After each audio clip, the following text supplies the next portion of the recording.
Due to illness, the roles of the nice guys on business today will be played by Rocky and Bullwinkle. We apologize for the inconvenience. Yeah. How cool would it be to have a movie team, a film team, travel around with it? Well, no, that would just be me in my pajamas all day. That wouldn't be very good. Well, just for you, it wouldn't be that good. Call it revisionist history. Call it desecration. But people all over the country are pulling down the statues of the nice guys on business. It's about fucking time. Need an education on how to grow your business? The nice guys are here to help. Learn about great customer service, networking, and how just being nice can help you prosper. Now, here are your hosts, Doug Sandler and Strickland Bonner. Welcome back. My name is Strickland Bonner. On the other side of the microphone, Mr. Doug Sandler. We're going to start with And on the third side of the microphone, Monica. So we met Monica here at DC Podfest, and she has a podcast called You Want to Do What? Monica, why don't you tell us a little bit about what your podcast is about? Thanks for having me on. My podcast is... She got on the broadcast mode. Oh, she really did. She was all giggly and light before, and now she's like, well, Doug Strickland, or as we would like to refer to you guys as Kevin and Harvey. That's the corporate America in me. When I get on a mic, I turn into corporate Mo. But I have a weekly podcast called You Want to Do What? And it's the nudge you need to try new things. And it all started from working in a profession that was sucking out my soul, and I thought other people had to feel the same way. And so every week I try to inspire people to try new things and get things done. So are you still working at that during the day job right now? Yes, I am. And does anybody at your company actually listen to the show to hear you say, my job is sucking out my soul? No one knows a lot about me, actually. I'm really quiet, so it works out well. And So hold up. So in other words, what you're telling me is you have a show called You Want to Do What? Which is about corporate America basically sucking out your soul because you don't get to do what you do, and you're keeping it a secret because you don't want anybody at your job to actually think that you probably do you talk badly about your boss on your show? No, not at all. No. I try to encourage people to do things outside of their job. So I don't want to talk about my job. I want to talk about all the great things you can do outside of your job. I got it. Okay, so you want to do what, Monica? So for me, it was a podcaster. And so, funny story, I actually signed up for a Spartan race. So I don't know if you know what that is. No, yeah. I don't know what a Spartan race is. It's an obstacle course race. It's about anywhere between 5 and 7 miles. You find out the day that you're there. It's kind of a secret. And I decided I was going to sign up for that, give myself a personal challenge. And then 3 days later, I said, I think I should also start a podcast because that makes a lot of sense. Yeah, because I'm oftentimes thinking that, let's see, I'm going to run a foot race. And what better compliment to that than a podcast? Exactly. Yeah, exactly. It made a lot of sense. So that's what I did. And so my first episode, I was talking about the Spartan race. And yeah, it just kind of grew from there. And I became a Spartan at the end of August. And that was kind of like my first foray into showing people that you can do other stuff while you're still working. It's kind of like Anna wants to do the what's that the challenge, the Winston Turkey Cup. What is it called? No, she wants to do a rowing thing. It's like 4-person row across the Atlantic. What the heck is it called though? It's the Scotch. It's what I've forgotten the name of it. The Justin, being our show producer, he's going to get right. Yeah, look up annual Atlantic rowing. Race. It's something like whiskey. Talisker whiskey. Talisker whiskey. Is that what it is? Yes, it's the Talisker whiskey challenge. We're good. Nailed it. So we actually have somebody doing research for us now. I love that. That's incredible. Great. How do we, Justin? Big time now. Justin, do you travel? $10 a search. Wow. Okay, so we're $10 in the hole right now. That's going to set our Patreon account back a lot. Right. You better stop talking, Doug. Okay, so anyway, Monica, so you are how many episodes into your podcast now? I'm 20 episodes in. It's a weekly show. It comes out every Wednesday. Recently started interviewing folks as well on it, which is really exciting. Don't know how to get those interview times down. First interview was 1 hour and 45 minutes. Ooh. I like myself, but I don't think anybody wants to listen to me for an hour. That is a long format show. Wow. So how'd you edit that one down? Haven't figured it out yet. So I edited to what I want it to be, and I think I'm going to have to break it up in parts. It's a great story, but I don't think people want to hear me for that long. So I think the key to that, again, total pivot, like to make your podcast better the way you're saying, you do not want to edit it down later. You need to learn to focus them while you're talking to them so you don't have to do anything afterwards. And you know what's so great about that? We just earned our $10 back because now Monica owes you $10 for the consulting fee. Okay, there you go. I love it. It's cyclical. It's just full circle. I will say this. I knew it was going to go very long when the first question I asked was 9.5 minutes. Wow. Well, you shouldn't ask 9.5 minute questions. You should listen to Doug's. You should listen to some of Doug's interviews. He knows how to shut a guest up. I just tell them to shut up. I'll try that. It's I fine. think it might work. It works out well. But for the format show that we have, I haven't gotten hit. Well, fortunately, they're all remote interviews. You're right. Well, I'm from the Bronx, so I tell a lot of people to shut up. I just Yeah, have to that's start very doing it true. on It's the a podcast. daily affair for you. Gosh, so an hour and 45 minutes in, and how has it gone since then? No, it's been great. Normally, my shows are 30 minutes or less. I try to make it bite-sized. I think about New York City and the commute, and it works out well. This particular show kind of got out of hand. He has a Understood. good story. He has a lot of layers to the story. So are you from New York? Did you come down here from New York? I did, yeah. Damn. So questions for you about New York. Let's get right into the New York scene. Okay, Go for so favorite deli in New York? It's a local deli in the Bronx that you probably I never heard knew of. it. It's called Gonzo's on Pelham Parkway. All right, good. So when you get home, you need to hit Gonzo's up for some advertising dollars, because if you love them so much, do you share their name on the podcast at all? I've never done it, no. You need to. You need to do every once in a while. Do a little drop for Gonzo's. So this is my challenge. So I'm going to give you guys more than $10 at the end of this. Okay. I have more listeners in California than I do in New York. Yeah, we do Yeah, too. we do too. So do I start advertising local business in California? Is Find that the out way to why. go? Do you have any call to action? Do you ever get your guests your audience to ask you things or say anything in response, or Sure. do they at all? Because I know our Yeah, big. I get emails all the time from people. So Basically, just we right. don't Like, you've only got ever 20 get it. episodes, and you were way more engagement than we ever had. We're at that 505 episodes in. We haven't gotten 20 emails the entire time that we've had our show. We don't actually even know if we have any audience. Do you think we really do? Well, according to Overcast, we get about 5,000 downloads an episode, but I don't know if we only get 112 or something from iTunes. It's crazy. We but do you can't. check your email? Oh no, we have to check email to see if we get an have email. to. email. Oh, we have to Believe check it? it. I know. That's the thing. So okay, so that's good. So I would put out a call to action for your people. You could probably even do a live show in California, and people would actually pay to be there. It might be. I How have a cool lot would of that listeners be? in the Bay, probably 4 times more than New York. So San Francisco, right? That's where we get. We have a ton of listeners. So in San and Francisco. maybe the commute. Well, Mara has an ultra long commute. She said her commute was like, not anymore, but it was like 2.5 hours. maybe that's why more people in San Francisco listen to podcasts, because they have such a long commute. It makes sense. So have you asked your audience what would you want to do? What have you asked them that question? Have you thrown it out there? And what are some, like, have you gotten some crazy, some kooky, some what kind of answers do you get? I get things like scuba diving, ultra marathons. I can't help you with that. I hate running. I did the Spartan. That was it. I tapped out at 5 miles. Right. Things like kids. Sometimes people get a little bit more personal when it comes to that. I want to find a boyfriend. I want a relationship. I want to get married. Also can't help with that. There's no ring on this You finger. probably find that you do a lot of counseling I do. as a part of your show. Yeah, and a lot of cheering on people. So I've had a lot of folks take screenshots of competitions they've entered and things that they've done to kind of show me, like, oh, your show changed my life. I've decided to take on this challenge or that challenge. So it's pretty cool. It's interesting. You probably could turn that into an entire coaching business. I definitely see that, because you're very personable. You're easy to talk to. And I think what it would come down to is you have enough people after probably 50 or 60 episodes of doing your show. You'd probably have this amazing following of people that want to hear more about what you do and how you do it. That's a great idea. Yeah. Total transparency. Monica and I were talking earlier about, after we did our presentation, like, she was saying, how can I monetize my podcast? In other words, so my question was, what's your product? And she said, I don't have one. So it's like, okay, well, let's figure out what your product should be. Now, obviously, the podcast seems to be taking off. How many downloads are you getting?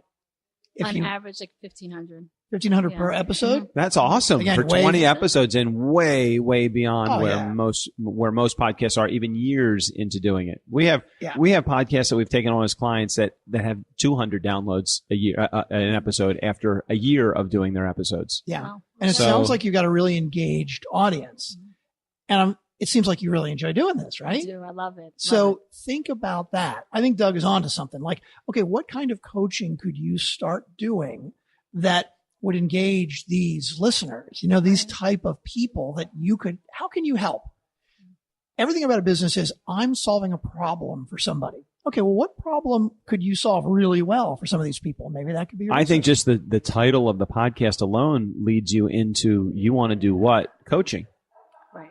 It's almost like it can become its very own brand. I get excited when I see something before somebody even sees it. Like, have you thought about the opportunity to do coaching, or is that not even on your radar screen? I actually started to think about it in recent weeks, and only because I've had friends that come to me with sort of tiny seeds of business ideas. And I can always think about how to turn their things into monetization. It's interesting. Most of the time when my friends bring me seeds, they just want pot.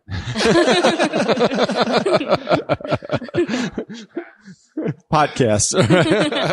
Nice. Oh, you've never listened to our show. It's okay. Well, of course he has. He wore the same shirt as you. Yeah, they're very good. Very good. Dave Zach's. Yeah, is wearing. Yeah, that's cool. He's got a better cuff than I. Randy would actually like his cuffs better than my cuffs. Mine are just. My cuffs are just the same color as my shirt. When you turn Dave's cuffs over, they're like baby blue. I know it's sharp. It looks good. Looks good. Looks good. He wears it better than you. Isn't that like one of those entertainment shows? Like, who wore it better? Yeah, Dave wore it better. I'm pretty much ready for Project Runway. That's what I'm talking about. Yeah. Nice. You get Dave on Project Runway. Yeah, I like it. Okay. So what's the hope? Going to multiple days a week? What do you want to do? I would love to do that. So right now I'm a one-woman shop. So I edit, and Justin over here, who's the researcher / editor of the show, was giving me a lot of great tips on how to do that. Strick gave me tips earlier as well. So if I can get the editing down, that it's a smoother process, then I like to start cranking out some more shows. The other side of it too is when you start to really manage your guest intake, you'll hit home runs with everybody that comes on your show. Right. You know, and then you automate I'm assuming you're using some sort of schedule management, or you? I am, okay, yes. so that's great. So use I'm type A. Yeah, so like Acuity with a question and answer session in there. Also, I'm telling you, you've got the seeds of a potential huge business that you're going to grow. Thank you. I appreciate that. People want to talk. So when I've asked, everyone that I've asked to talk to me has said yes, which is a great thing. And so I have a list of other people that I'm trying to reach out to and kind of build that up. So I have a lot of interviews in the bank. And people have been really receptive to the show. So cool. I'm happy so far. Cool. So if our audience wanted to get in touch with you to find out more about what you do, how do they do that? They can reach me on email, monica@youwannadowhat.com. You can go to Facebook page, facebook.com/youwannadowhat. Nice. I love it. So Monica, you want to stick around while we do the rest of our shit show of an episode? Of course. I Sure. love shit shows. Okay. Well, we got one 5 days a week. Yeah, totally got a shit show, and we'll unfold it a little bit more. So when we left you on Tuesday, what were we doing, Strick? I'm looking up the topics now. I don't remember. I don't even remember. You want to spin the topics wheel? I wish I had the sound effect for the topics wheel, but I do not. So we'll have to spin it from the. I gotta find the notes first. It's not the right place here. It's just going to keep going until I actually find it. Yeah. You don't have it. Well, Strickland was. Here we go. Nice guys on business topics. Okay, Rick and Jared, we got that. Oh, Siri, to do voiceovers for the nice guys? That would be cool. Yeah. So I was talking to Randy after when we told him that we're going to Saturdays. I was kind of using that as a little bit of a leverage with Randy. Maybe he could help us out with Siri. Yeah, with and I said, Randy, maybe you could call Susan and see if she'd be interested in, or I'd hire her. Wouldn't we? How much would you pay for Siri to do a voiceover for your show? I don't know. Monica, you took your headphones off like you're not going to be involved anymore. We want you here still. I mean, we just didn't want the whole show to be about Monica. I'm ready. Monica. So we interviewed, or this guy, Randy. It's a long story. The basic guy, version. Randy. We have an interview with Susan Bennett, who is the voice of Siri. And she said at the end, she's like, oh yeah, I'll do, whatever voiceover stuff. So we're like, we've got to get like the voice of Siri to go, Doug and Strickland are a bunch of fuckwads. Why would anyone ever listen to the nice guys on business? But like, the real voice of Siri. Right. There's she actually did a message for Randy. For Randy, that was great. It was hilarious. But what would we pay for that? I don't know. What would you pay for Siri to do a voiceover for your show? I'm really frugal, so I don't know how much I would pay Siri. Interesting. I'd pay $100. I was going to say 200, so maybe I'm not so frugal. There 200 tops. I would pay it. I think that sounds like Dave? Justin? What would you pay? Yeah. These guys are in agreement. Yeah, there's voiceover actors charge like $50. I'd say Siri demands a bigger rate. Yeah, I think so too. For just like a little quick drop. I mean, how many? Do you think Steve-O would get mad at us? No. How many voiceovers has Steve-O done for us? We have probably 150 different opens and about 30 different closes from Steve O'Brien. So on our show, we had the voiceover guy that did he created our intro, right? And I was like, I'm kind of bored with this after a couple of weeks. I'm like, I want to get the same voiceover guy to do like a movie quote, funny intro thing. Okay, and that cool. was so, the beginning of the end for us. Yeah. So I had him do like 3 or 4 different ones. And I'm like, this is really funny, right? So I had him do like 10 more, 15 more. And so now we rotate him, but he's like part of the show now. Like we talk about him, Steve O'Brien, and like at the end of the show, it's Steve O'Brien, take us out of here. And it's just stupid fucker. You pull something up and let's take a listen and let Monica hear it. But it's just. Oh, geez. Okay. Well, hold on a second. This week was all quotes from The Office, the movie The Office. Yeah. So it was all like stuff from that. It's just stupid shit. It's just our show. But yeah, I get bored with it. Like, I've only got 50 of them to rotate between all of our shows. Now I'm bored. I need more. So like every couple of weeks, it's like, oh, here's a good quote. And I write it down. And then when I get a bunch of them, I just send them to Steve-O. And like, he's like, okay, he just reads them and then he charges us and it's all good. And we've turned them into intros. What's been your favorite quote so far? Oh my God. There's so many good ones. The greatest ones are ones he does improv sometimes, right? Like he'll make shit up. So we had one that was the, he's done a lot of airplane ones. I love his airplane ones. The airplane ones are great. Well, the Ferris Bueller one was great. I gave him one from Ferris Bueller that was like, the motorheads, the dweebs, the dickheads, but they all love him, right? And that was the quote that I wrote. Well, I forgot the line after that. She says, he thinks they're righteous dudes. And he puts that in and I'm like, oh my God, that like, it totally made it having that thing at the end. So there was one where I said, it was a close and it was like, hey, the Nice Guys on Business podcast may not be for anyone. Please consult your physician before listening or something like that, right? He does this rant for like 30 or 40 seconds of like, if you have an erection that lasts more than 4 hours, please call your friends and brag and blah, blah, blah, blah. It's like all this medical shit. And he's just making the shit up. He's like, you should, wish in one hand and shit in the other and see which one fills up first. There is no. So the Nice Guys on Business today will be played by Donnie and Marie. So we apologize for the inconvenience. For 43 years, the career came first. Oh, but then there's the interaction. So that's our newest one that we just started like 3 weeks ago. I thought, when you do a Broadway show. I don't know how to shut it up now. When you have a Broadway show and they're like, hey, we apologize today, but the role of Dorothy will be played by Matt Snow, or whatever, right?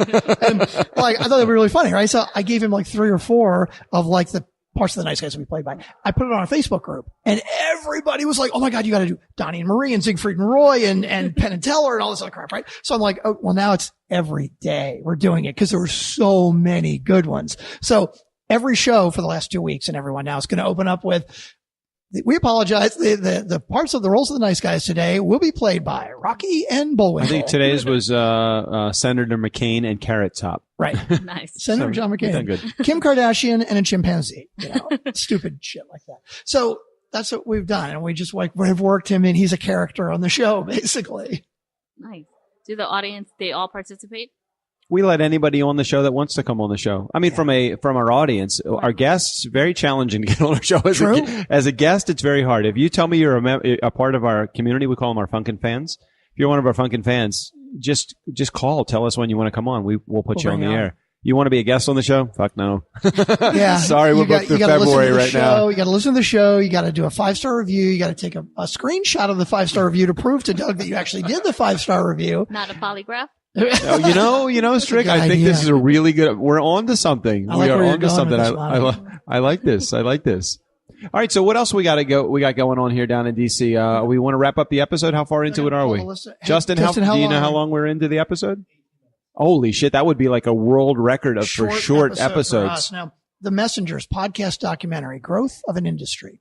Who did that? That was your topic. My topic? You added it to the topic list. I just added it today. That's movie. Because Chris, I think the producer and the creator of that movie is here. Yeah. How cool would it be to have a movie team, a film team travel around with it? Well, no, that would just be me in my pajamas all day. That wouldn't be very good. Well, just for you, it wouldn't be that good. But hang on, let's see if we've got other leftover topics. Okay. That was it. That's all we're going to get on that topic. Well, did you want to talk more about it? I haven't seen the movie yet. I got to fucking see the movie. So why did you put it down as a topic if you haven't seen the movie and don't have anything to talk about? I didn't know how quickly we were actually going to get to it. We sound like an old married couple. I know, it's true.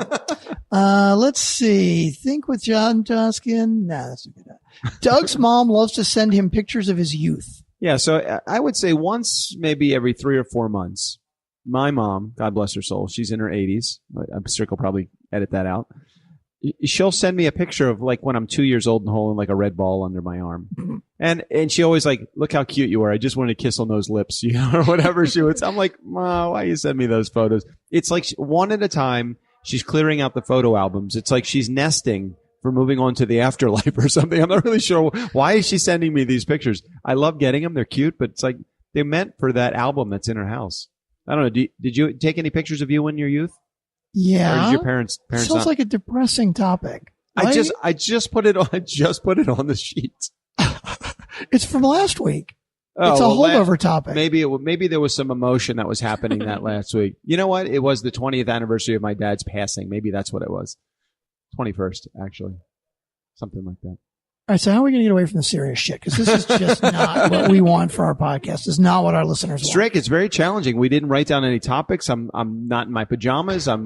Monica's distracting me over here. I mean, there's a lot of stuff going on. Justin and Dave. I mean, Dave is obviously very, very engrossed in our podcast. He's been on his phone the entire time. Mm-hmm. Mm-hmm. Well, as anybody would be that's never heard our podcast before, you know. So my question, I know. Right, exactly. Well, hold on a right? second. Well, on Tuesday, we actually did a review of S-Town, and Strick actually told me all the things that I shouldn't know about S-Town, and somebody that has not seen. Have you seen S-Town? Or listen to the podcast. Shit Town. Anybody? Yep. Anybody? Okay, here we go. We got our first live person. What did you think of Shit Town? It was unexpected. Yeah. It completely swerved, right? And what it was about. I don't know if I wanted to give a spoiler alert. Do what we've No, already we done. already spoiled it on Tuesday because I don't want to give you my opinion. I'll tell you after you tell me what you thought of it. I mean, it was awful, right? At the end of it, he dies. You don't know where he died. Did he have this money? Did he not have this money? Where did he bury it? What's up with the maze? There were a lot of questions. It was enjoyable. I mean, it kind of served the purpose for a road trip. We kind of got through it. It was engaging, though. I mean, I liked. Did it leave you empty at the end? It left me sadder than I expected to be for this guy that I didn't know that kind of had his conspiracy theories. But yeah, maybe just a little bit sad for him. Yeah. My opinion of it was, this is great. This is amazing. There's all this shit going on. And then you get to episode 7 and you're like, that's it? Yeah, what the fuck? This is The horrible. payoff was weak. It's horrible. Yeah, the payoff was weak. Why would they even tease the whole treasure and Right. gold And the thing maze when they're and all not going to address it Right. at all? Right. This isn't like episodes that were being made as these things were happening, right? This is all the information that they had after talking to this guy for like 2 years, and then they created this from that. Why would they even go there just to leave you hanging? Maybe it's a call to action for the listeners to go excavate this land and try to figure it out. I fucking hate it. Do you want to go do it? A road trip? Maybe it's not that big a deal. I think he had like 120 acres or something, Right, didn't he? That's right. a lot of land. I'm fascinated. And just by evoking that type of emotion from you, they're already winning. Because That's you're true. still talking about it because you're still pissed off. Okay, So except that, which I agree with that, except that I'm not going to listen to another NPR serialized. I'm not going to start another one because I was really into it, right? Like the first 6 or 7 episodes, I'm like, I He's been tainted. liked the He was way it was tainted. twisting and moving around and being unexpected, but I don't want to commit emotionally like that again, only to have the same kind of ending. Yeah, I'm not going to even listen. As Dave is saying, you got some buyer's remorse going on now. So Yeah. you All right, but I'll ask you this. How would you have ended it then if it was your show? oh, Well, you know, see, this gets into the deeper thing because, okay, I could be wrong about this. I don't know how NPR does their podcasts, right? But this guy that did this, right? This was done over like 2 years or 3 years, right? So it seems like, let's say he's hired by NPR and maybe his job is to like check all these different stories. Right. So let's say at any given time, there are 10 things he's thinking about making into a serialized podcast. At the end of the day, 8 of them end up being crap and it's all good. And he makes 2, right?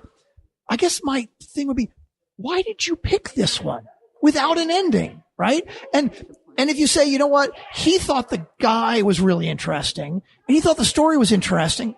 Okay. he's looking at more of the journey than the destination, Right. which is what But- I was sharing with you on Tuesday. But he made the choice of what elements to put in and what elements to leave out, right? So let's say that hypothetically I was hired to create this story. I didn't have a choice of do I want to do this or not. Let's say I'm hired to do this story and this is the information I have. The way I would write it, I would totally start the way he started, where the first tease of was there a murder or wasn't there a murder? And then you find out there wasn't. I'm like, that's a cool twist. Right. And then you find out how like really weird and twisted this guy is. He's like brilliant, but he's really kind of, and all that was really interesting. And like the cousins, like, oh, well, they're really bad and shitty and Tyler's really good. Well, no, maybe not so much. All of that I loved. Why even tease the gold?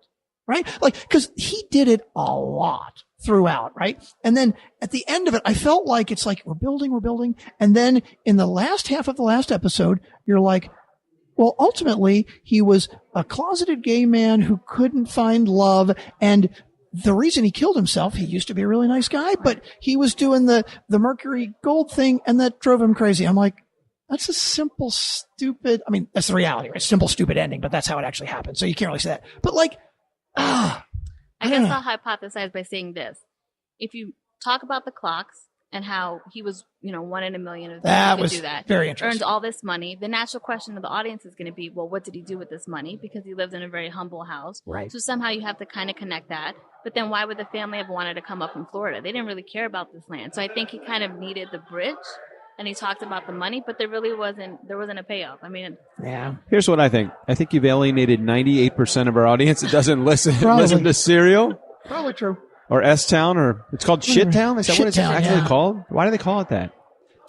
because he kept referring to it as shit town. It was a shitty town. He wanted to leave. Well, you see, and that was the other interesting thing, because I'm thinking, okay, well, this is NPR, right? Well, maybe when you find out there's not really a murder, Right.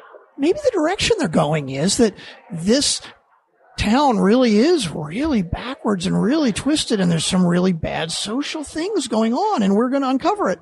Nope, they didn't go there at all. They actually went to, it's really not that bad a place. John just thought it was horrible because of his perspective. I'm like, okay, well, that's nice, but it's not a payoff. Right, absolutely. Well, You're if right. you were going to listen to S-Town, now is probably not the time, because Strickland and Monica just spoiled everything for Pretty you. much, yeah. Pretty much. So Sorry. maybe let's just run this as the promo.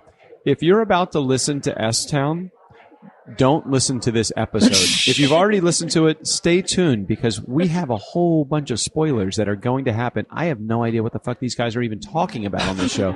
But I've been enjoying it. You know why? Monica's here with us. Oh, so sweet. So how deep are we in now, Justin? Yeah, we should probably probably wrap it up. We're kind of reaching for topics at this point. Well, we're not reaching for topics every time we turn on that microphone. No, you usually give me a ridiculously long What I list did of topics. notice is that this is the coolest piece of equipment. Is that Yeah. a digital recorder? A 4N Zoom, 8.6. I don't have any idea what 8.6 means, but it is a very cool looking thing. Does that connect to your laptop at all? Wow. And does the signal go from the Zoom recorder into your laptop? Oh yeah. And you can use an XLR microphone too. So it's an analog to digital converter as well. Oh my goodness. Well, we don't need the 6 mics. I don't even need more than one. I just love the idea that there's potentially another microphone that I could use other than a USB mic. You just want more stuff. Single best piece of podcasting equipment Justin has ever bought. That's pretty significant. We need to look into that. All right, Nice Guy community. While we look into that piece of equipment, why don't we? Are you okay with bailing now? Sure, why not? All right. Never underestimate the power of Nice or the power of Monica. And who do you want to be? What? Wait. You want to do what? You have to get it right. You're going to be a listener. I know. I got to listen to the show now. Subscribe. You want to do what? Steve O'Brien, go ahead and take us out of here. Thanks for listening to the Nice Guys on Business. Please go to patreon.com/niceguys. And for as little as $1 a month, you can help support this show. You remember that thing down in Panama, right? Come on. You owe them. Act like you care. Act like you care.